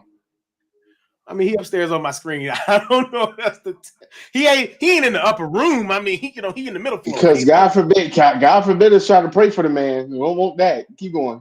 Well, he wants you to pray for his money, not his health. That's another subject for another day. Fuck him. Keep going. Okay, so our last topic tonight, still staying in the sports vein. Next week we'll talk about some food foolishness, but for tonight we'll close out with Can we talk about Archman, the food foolishness, or what? The food foolishness. Unless Wes wants us to talk about Archie Manning, who had a terrible fucking game, but all right. Okay. I'm just here so I don't get fired. Go. I want to ask y'all. Okay, Arch Manning. Okay, to Durante's point, for those of you who are not aware, he did not have the best outing this weekend in his first official start as a starter for the Texas Longhorns. Okay, but I'm curious to know from the panel. He didn't play well on the weekend, right? Is Arch Manning getting different treatment than Shedeur Sanders would? Yes or no? Yes. Fuck that. Yes. Even the coaches. Vic lost this week. Who else? Somebody else lost too. And they looking at it like, oh well, maybe this is not for him. It's the first motherfucking game for Archie. Well, I mean, it's just give him time. Fuck out of here, bro. I ain't trying to hear that shit. It's different treatment for every quarterback who's not of color. Just being honest. It's in plain sight. It's in plain fucking sight. He got his ass whipped. Well, it wasn't a bad whoop. It was like 14-7, but still. Ohio State. Go Buckeyes. Yeah, I mean, my man ended the third quarter. He was like 5 for 10 on passing, 5 for 11 on passing, or something like that. 5 for 10. All right, 5 for 10. Durante threw 3 quarters. 3 quarters. I had to think about it. I was about to say that was a sport. That was sports. That was a sports mind. That wasn't a him. I put him aside. I thought like 5 for 10. That was like 3 quarters. Yeah, you're right. That wasn't like, hey, don't know about bro. Just because of his name, and I'm gonna be real about it. Just because the man is a different color, it's okay. But we got a quarterback right now that everybody's like, oh, this, that. You can't be like all that extra shit. His daddy. His family. So here we are. Okay. But well, I'm just here so I don't get fired. Y'all know I be watching shit like that, Byron, what you got for me, man? What you think about the comparison of Archie Manning and mind you, let us also be clear for those of you that are not aware. Now, while he wasn't the starter last year, Archie Manning played in games last year and played pretty well. They thought he was the second coming last year. So just remind you, they seen him on the field. They believed in the hype. So it wasn't like, oh, okay, it's his first time starting. We've never seen him, take any snaps. No, we've seen him take collegiate snaps. He just wasn't the guy. He knew he was filling in for a guy. So Byron, with that being said, what are your thoughts, man? Do you feel that there is a key difference in the treatment between Shedeur and Arch Manning? I mean, it's a difference, but I mean, it's not a fair comparison. One guy is a pro and then went through 4 years of college, and one guy is on his first game of college. Mm-hmm. Right. So, but Byron, let's go back, and I'm gonna be very specific. That's why. In particular, one played at Jackson State and one played at Texas. There's a big difference. Oh, stop! Hold on, stop! Hold on. I'm a pivot. He played at Jackson State. That's not where he ended. He came to a Power 5 school. So let's not try to show him like he progressed up to that. I mean, he didn't look like the Shedeur of today. His first game. Okay, let me ask you a follow-up question. Okay, now, I have to do this because it's the only right fair comparison. Okay, Shedeur plays what position, Byron? Quarterback. Okay, what position does his father play or played? Cornerback. Okay, so they're on opposite sides of the ball, right? Yeah. I want you to go with me on my thoughts, family. Okay, what sport does Arch Manning's granddaddy played? And 2 of his uncles played, and one champ. Not his granddaddy. Oh, okay. And 2 of them gonna be Hall of Famers, right? 2 of them Hall of Famers, yeah. Maybe 3. Is Archie Hall of Fame? Yeah. I don't know if Archer's Hall of Fame. A Hall of Fame for being on the Saints, maybe, but I mean, he ain't got no numbers being there. But Eli and Peyton definitely are Hall of Famers. Okay, so You know, here's we can go back and talk about Eli later. Don't do that. Go back and talk about Eli later. I'll let you live. I'm I'm just fucking with you. I'm just saying, well, you needed Eli to show up, and I told Wesley this earlier because this is the thing. You have Hall of Fame quarterbacks at home. Now, one of the things I told Wesley earlier, and I'm not saying Peyton them didn't have some success in college, Hold that but thought. Peyton Don't get Manning. it straight. Don't get it straight. Finish this shit with Byron because Byron being dumb. Finish this with No, Byron. well, no, I am. Peyton Manning played for Tennessee. They didn't win no national title, but you know what he eventually went on to do? Have a Hall of Fame NFL career and win titles. Okay, Eli Manning didn't win no national title in Ole Miss, but you know what he did do? After his daddy them hoodwink, and we talked about this slightly the other week, but after his daddy them okey doke the draft and was like, my son ain't going out there to play for the Chargers. My man ended up in New York, so they was flexing muscle. Now they give Shador all this grief, right? He went to the team that ultimately. So listen, I'm just saying the Manning family's already had comeuppance that if Shador them had that, it would have been a problem. Again, Eli was a first round draft pick, and he got to choose to some extent where he wanted to go because he wasn't happy, or his daddy wasn't happy with where he ended up going. And to me, I think that is absolutely a double standard. And whether you want to say it's nepotism because Archie Manning was a quarterback. Archie Manning wasn't. No offense, Archie Manning. He wasn't a great quarterback. I'm just gonna tell you what it is. He wasn't a great quarterback. That man has nothing to show for his career other than his sons. I'm just gonna. He made the NFL, so he's doing better than I am. Sure. But his name carries, so he. But would Archie Manning's name carry if his sons were duds? I'm curious. Like, No, okay, that's yeah, no, they wouldn't. The reason yeah. why he keep the same thing, he's that dad in the background that like my son better than your son, even though I was trash. I hate calling people that, but even though he Bro, wasn't good, so my son bro. better than your sons. But hold To on, me, it's a Byron. hell of a follow up. You got two-time champions. You got to follow up behind. Archie is So his first game, bro. I mean, golly. Okay. So let's say his first throw was off the mark. He should have made that first throw. He went and played Ohio State for his first game starting. That ain't no easy task, bro. okay, cool. So all last year, They shouldn't have, listen. They shouldn't have been all, ranked number one. First of all, wrong again, he ain't getting no Heisman. again, everybody last year, even some, I forgot who said it. I think it was I forgot who said it, but there was like he's the second coming in the going to be the best player in college. It might have been Pat. I like McAfee. I looked, I was like, but he chose Ohio State. He knew better. Anyway, but Well, they sitting here tried it. last year, everybody sat here and put this man on the pedestal. Didn't touch the field yet. Didn't touch the field Oh, yet. They gave him Wimby treatment. I ain't gonna lie, but Wimby came in and actually, I mean, he was a rookie, yeah, and that's not the same comparison. But understand the name that they're pushing out. They're like, yeah, he's gonna come and dominate like first game he putting up blah blah blah. Like I've seen people posting, yeah, he about to show why Ohio State should have won last year. But I'm like, all right, yo, y'all gonna make that man too nervous. His name too big, and he's not ready for that. I don't even think he wants that. He just ain't going to admit it. I really don't think he wants that. I think he Yeah, just wants to I have his think own career. it's too big for him, bro. It's too big. Bro, it's too big. Can't argue with people though because You play the they don't champs the first game. okay. But if you sit here and college ranks you and you can't give me my thing is you sit here and sat Yeah, all but he last didn't year. ask to be ranked. No, hold on. I mean, right, Let me flip it. Let me flip right. it. Let me flip it. Mhm. No, you're good. Okay, he didn't ask to be ranked. But my thing is for you to let's use Wesley's logic. The nigga sat last year and goes out. Yeah, you play to win the game. I don't give a damn if they were number three and somebody was number one. You still got to go out there and perform. 5 for 10 and 3/4 is nasty. Just be honest, it's nasty. Mhm. You should be doing 5 for 10 in the first 3/4. I mean, Come on, Bart, he stop. needed his I rhythm just throw to get you going. going with that Because throw. whatever he needed to get to his spot.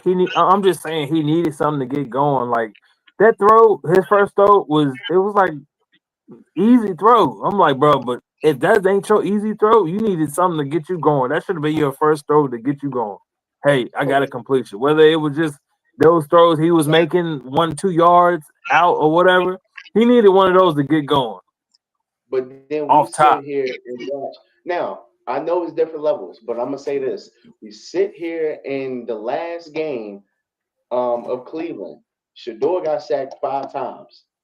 I just want to see what happens when Flacco goes out there and has that same type of pressure.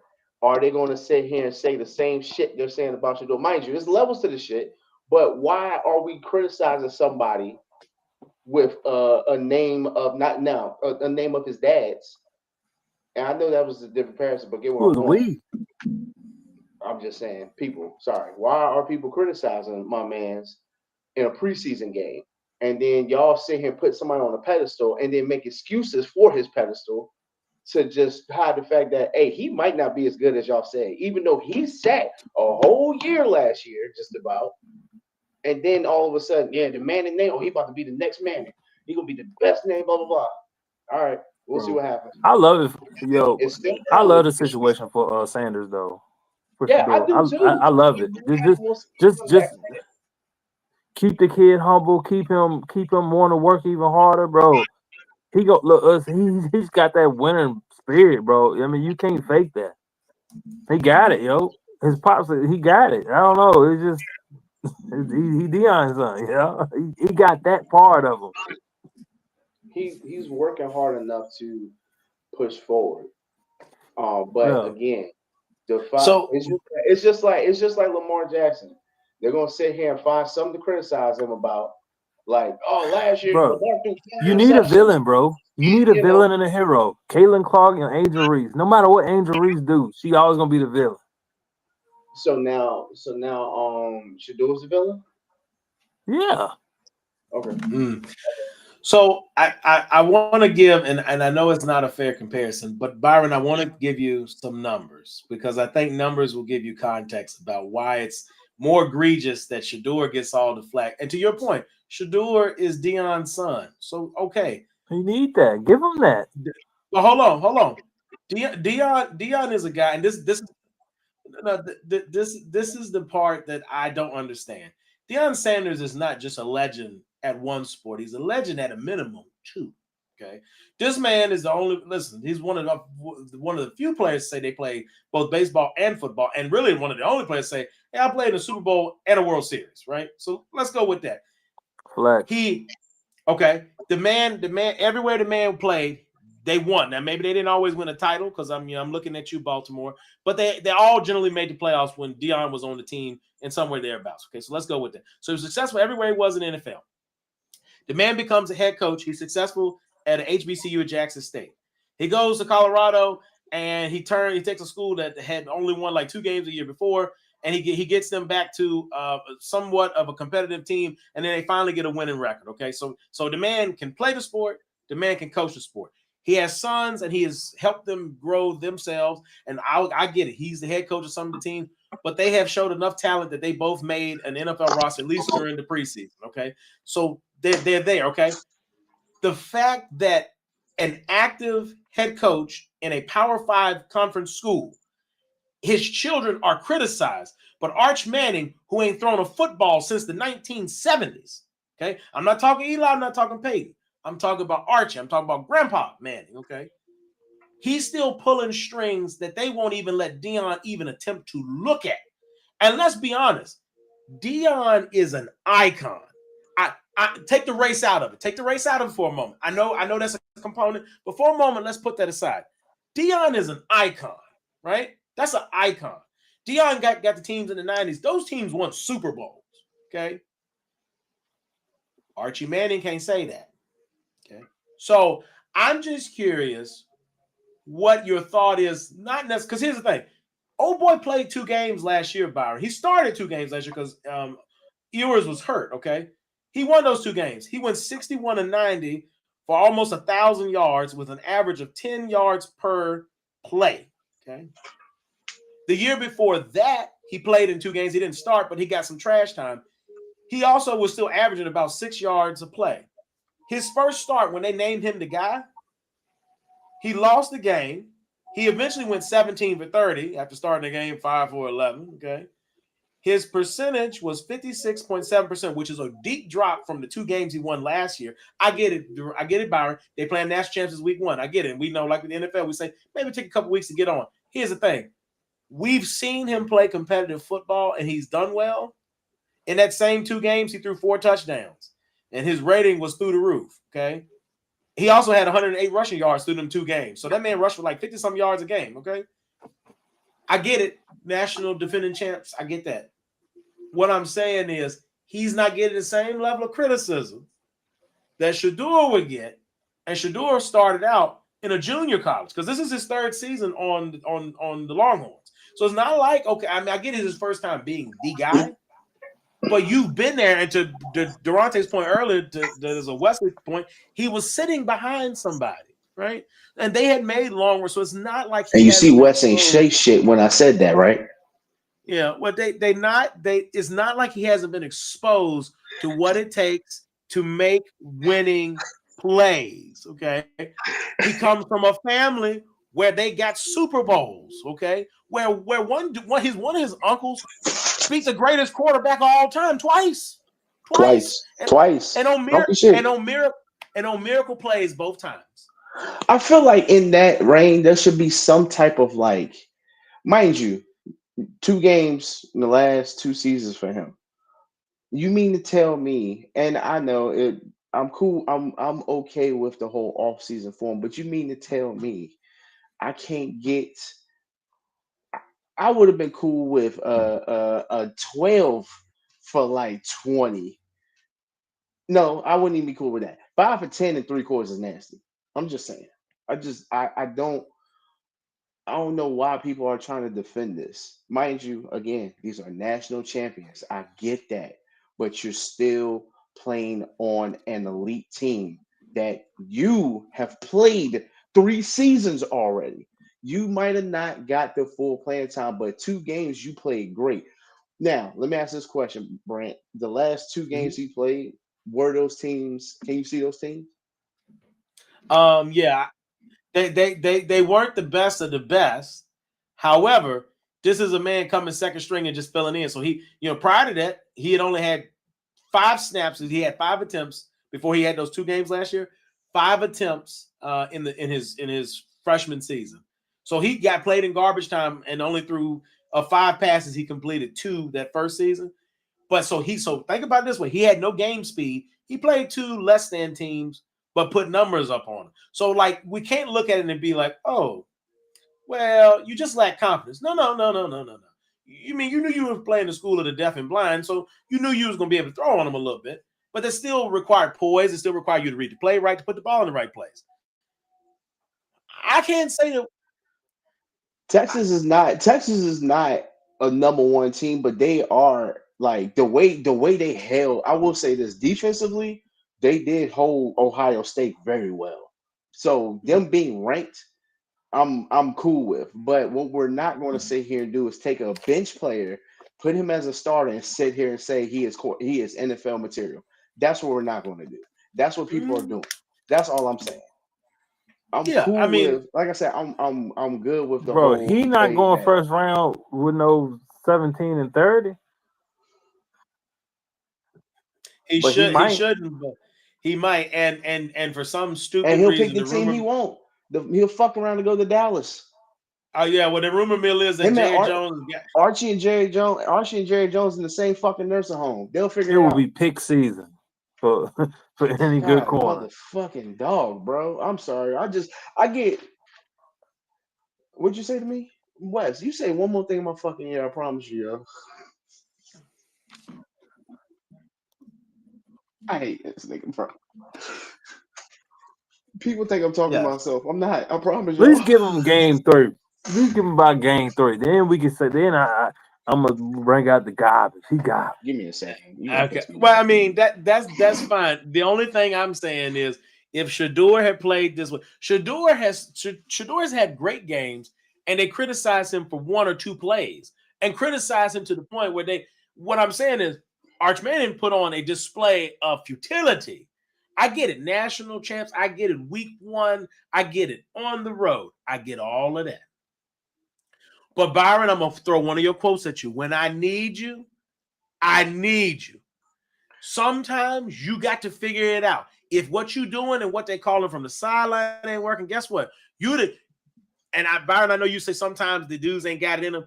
Listen, if y'all say I'm the guy and y'all call a play and I think this is stupid, I'm finna get lit up on this play, guess what I'm doing when I get to the line of scrimmage? Oh, in the huddle. Hey, y'all, this is what they call. We're not running it. We're going to line up in this formation so they don't call no timeout. We're actually going to do a different play because what they doing, this ain't cutting it. And if I get benched, I get benched. But you know what I'm not going to do? This 5 for 11 ain't going to cut it. So we got to do something different to try to get back in this game. Let's do that because that's what a real leader does. And the quarterback, no matter which way you cut it, whether they are a game manager or they are the future of your franchise, or if you're college, the future of your team, at least while they're there, you're the leader. You are the de facto leader. You're the play caller. So that makes you get the play call from the side, but you're the one that makes decisions when you come to the line of scrimmage. So what I'm saying is where that at. And here's the thing. You come from a family where the position you play is something your granddaddy's supposed to know, something your uncle's supposed to know, something your other uncle's supposed to know, and no, maybe not on a collegiate level successfully, something your daddy's supposed to know. So you ain't consulted nobody to learn nothing. In 3 years you've been in college and you haven't gleaned some level of information from the people who are playing football at its fastest, most aggressive level. That's what I'm getting at. Because Shedeur, you can say what you want about the guy. Now, I think he's undersized, but my man has poise, and my man will put the ball in play, and my man will try to win. You can't question the man's heart. Sometimes you question the decision maker, sure. Sometimes you question the fact that he ain't got a line, he got to run for his life. But the heart, you can't. I'm questioning the man's heart. I'm questioning these next 3 games. San Jose State, UTEP, Sam Houston. They better beat the brakes off all 3 of them schools. All 3 of them I need to see. I'm just being honest, and y'all probably think the bar is high, but y'all put the bar high for every other motherfucking quarterback. 300 yards. Simple as that. 300 fucking yards. Simple as that.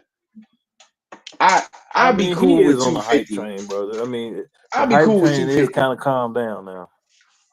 Defensively, Texas straight. I ain't mad at them for defense. Offensively, yeah, but offensively, dude, he gonna have to show out these next 10, 15 games. I mean, they 10, could 15 I games. ain't gonna say they can't. I mean, they still have a season open. The season is still open because you lose to the number 1 team. I mean, you lose to, you know what I'm saying? And then to be honest, team that won a championship last year. And then that's why I'm like, that's why I said, okay, I'm giving him the benefit of the doubt, but what I'm saying is we freeze up against this. This is where you're supposed to show us that Manning, you know what I mean? That in 3 years, I feel like you should have had some type of development, like Brant said. But against a team, this is where you should at least perform, huh?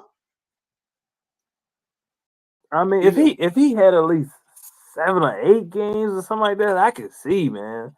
But I knew he wasn't gonna be ready. Because Wesley Logic, if he sits behind somebody, that's enough. Anyway, so I just knew he wasn't gonna be ready. I guess it's just me.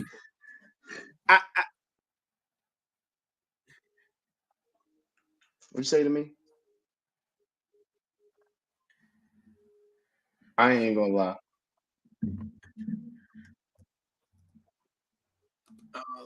So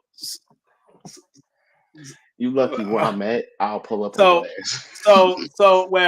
Wes, he ain't gonna be sitting for too long. Because no offense, if they breathe on Tua, that man gonna be in the game. I hope he breathe on Tua. That's gonna be it. But that's it. So here's after the bye other week. piece. Oh, my fault. Go ahead, Brian. I was about to say after the bye week, they got Florida 13 now. Florida, Oklahoma, University of Kentucky, Mississippi State, and Vanderbilt. All 5 of those teams, 3 of them will sneak up on you. Vanderbilt and Mississippi State, and University of Kentucky, and then you got 3 ranked teams. Now between those weeks, Florida might and Oklahoma might do this, and Texas might climb back up.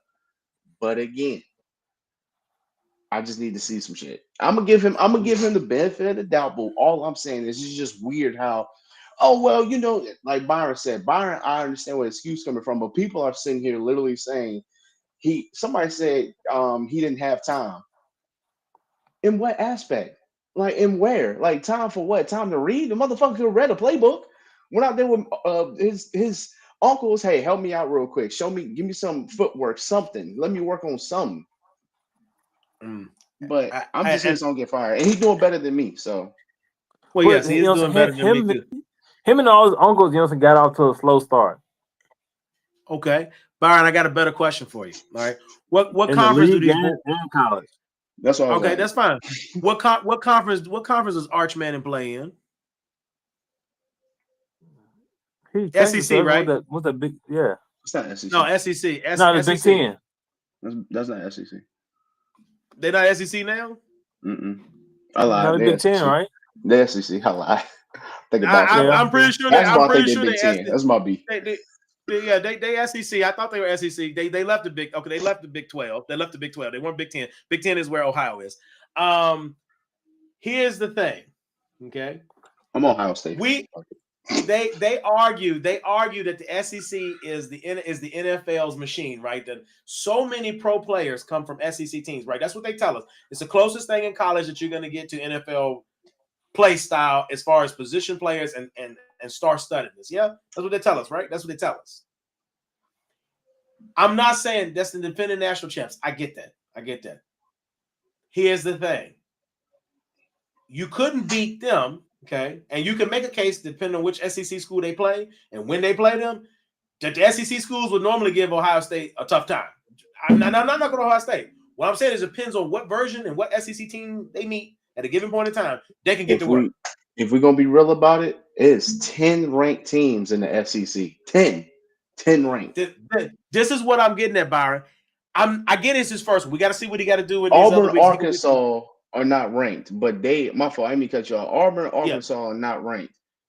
And who else? And Kentucky. Not yet, but Auburn and Arkansas can sneak the fuck up on you too. I'm just saying. Yes, just being real. Yes, Auburn Missouri always finds a way. Auburn, Mizzou, they always find a way to get ranked for the end of the season. It doesn't matter. So the point I'm making, Byron, is this. All right, they're gonna play a couple little, not to knock them, but a couple little low-level schools to get some reps, right? To get some reps and feel good. Here's the thing. He's gonna have to turn around and face stiff competition the rest of the way in order to win anything worth winning in the SEC and maybe make the college football playoff. He's gonna have to beat SEC talent. No other way around it, okay? SEC talent, they tell us, I don't necessarily co-sign this, but they tell us is the best football conference in college, okay? And they turn out more NFL players, and I do think there's some validity to that based on the draft, okay? What I'm saying is if you couldn't beat the best that the Big Ten had to offer, and in any given season sometimes that same team might not beat an SEC team, might get sent home to, and I know any given day, right? I got that. The competition is only going to get stiffer. He's going to have to play these blue blood schools that have long histories. And I mean, I'm not knocking Texas because at the end of the day, Texas, when they were in the Big 12, long history of great success. You're not just playing at a random school in the middle of nowhere. You're a Texas Longhorn, okay? Them people expect you to win. You're an SEC school. Them people in the SEC, the only thing they love more than football might be God and alcohol. Okay, I mean, I'm not trying to shortchange them. I'm just telling you, maybe dip and trucks and dip. They like dip. They like dip and tobacco. Okay, they like them things. Okay, what I'm saying is this. I'm sorry. His competition is only going to get stiffer. Are they defending national champs still? Maybe not, but they're gonna be tough. And in a way, and I'm not knocking Ohio State because again, national champs. I know they get a lot of people drafted too. Every week when he can start playing SEC play, every week he's gonna be playing NFL positional players that will play in the NFL. Byron, how many SEC players we got on our team? Eagles. How many SEC players we got? Howie loves SEC. 15, 20. SEC. About 15, 20. Yeah. I'm saying Byron, I'm with you. It's the first week. We don't know. I'm just saying when we start getting the SEC play, listen, that boy don't pick it up. Listen, if they ain't burning the house down, I'm gonna be upset because they didn't give Shador that, and Shador them was beating teams, that they had no business beating at times. Did they win the games they needed to win to make the college football playoff? No, I give you that. But can we say that Shador was a success in college? Yes, because he improved every team, every iteration of a team he played for got better. They didn't regress; they got better. And It's just like Byron says, levels, dog. It's levels. It's levels, but my man didn't have nobody blocking for him. So if Shador was running for his life, making complete pass, never mind. That's a whole other subject for a whole other day. Well, so y'all be I just was curious about that. I just curious about that. Well, yeah, no, you're good. You're good. Well, with that being said, I guess we will get ready to get on up out of here. I know we ran a little long, so we appreciate those of you who stuck around for us for a little late run tonight. Again, as I said earlier, if you haven't already, please like, comment, share, subscribe. Get involved. We love to hear from you guys. We love interacting with you guys. But with all that being said, Byron, what do you want to tell the people, man? All right, man. Y'all already know. Shop Big Dogs Only, man. Go get you a hoodie or something, man. It's getting about that season, man. Go copy something, man. Big Dogs Only. Promo code EAN and get 40% off. Y'all heard it right there first. So the Big Dog said use the code EAN. You can save 40% off at Big Dogs Only. QR code is on the screen right now. If you're listening and you're not watching, okay, I will do the Wesley thing here and I will spell it for you guys. So that's Big Dogs Only. So you're shopping with the Big Dog. That's BIGDAWGSONLY.com. So bigdogsonly.com and EAN will get you 40% off. But tell you what, you want to do one better, support a small business and don't use a promo code, pay full price. But if you want to shout them out and say, hey, we heard y'all from the podcast, feel free to use the code EAN, save yourself 40%. I guess it's sort of my turn now, kind of. So if you haven't already, first off, see something, say something. Check out Gifted Hands. QR code will be on the screen in a moment. Gifted Hands 08 on Instagram. If you're listening, link to her website is in the bio. Get your events planned, your custom decor, your items made, your charcuterie, whatever your dream or vision is for an item or an event or gift. She can make it become a reality, from t-shirts to cups and mugs and everything in between. She does it. We appreciate the love this year. So I appreciate y'all keeping me busy. Y'all definitely keep me. Hey, I know earlier we were talking, hey, Jasmine, I'm earning my keep around here. I'm the unpaid intern, but I'm earning my keep around here for my half of the pot. But with all that being said, Durante, sir, please take us home. Look, y'all stay safe out here. Be good. I know pools are closing, so some of y'all can't. I fucked it up. Y'all take a bath, take a shower. I fucked it up so bad. Y'all take a bath, take a shower. Just because the sun ain't as hot don't mean your ass ain't hot. So take a shower. Oof. All right. Do better. Brush your teeth too. Okay. And Durante, I want you to be specific because even though I know, like you said, it's not as hot as it was. What should they be using when they take a shower? Please give them the instruction. Because sometimes people need to be walked to it. That's all right. So I can go back to it. So yeah, just because the pool's closed don't mean you can just jump out the pool and not take a shower. You need soap. Okay. You need soap. All right. Soap. Some type of soap. You can. I'll be cool with you use a loofah. Wash rag. Don't use your hand, because if you use your hand and I find out you nasty, all right, you ain't gotta worry about me. Yeah, for real. Use a rag, loofah, something to lather your body up. All right, clean your ass. Okay, hydrate too. Still hydrate. All right. Well, you heard it here, folks. Well, with all that being said, this has been the Experts About Nothing podcast. Once again, I'm not your host, Wesley. I'm Brant. But we hope you all Hey, have y'all a good vote too. Y'all and we vote. out. Make sure if y'all don't want Wes on the show no more, just vote. Yeah.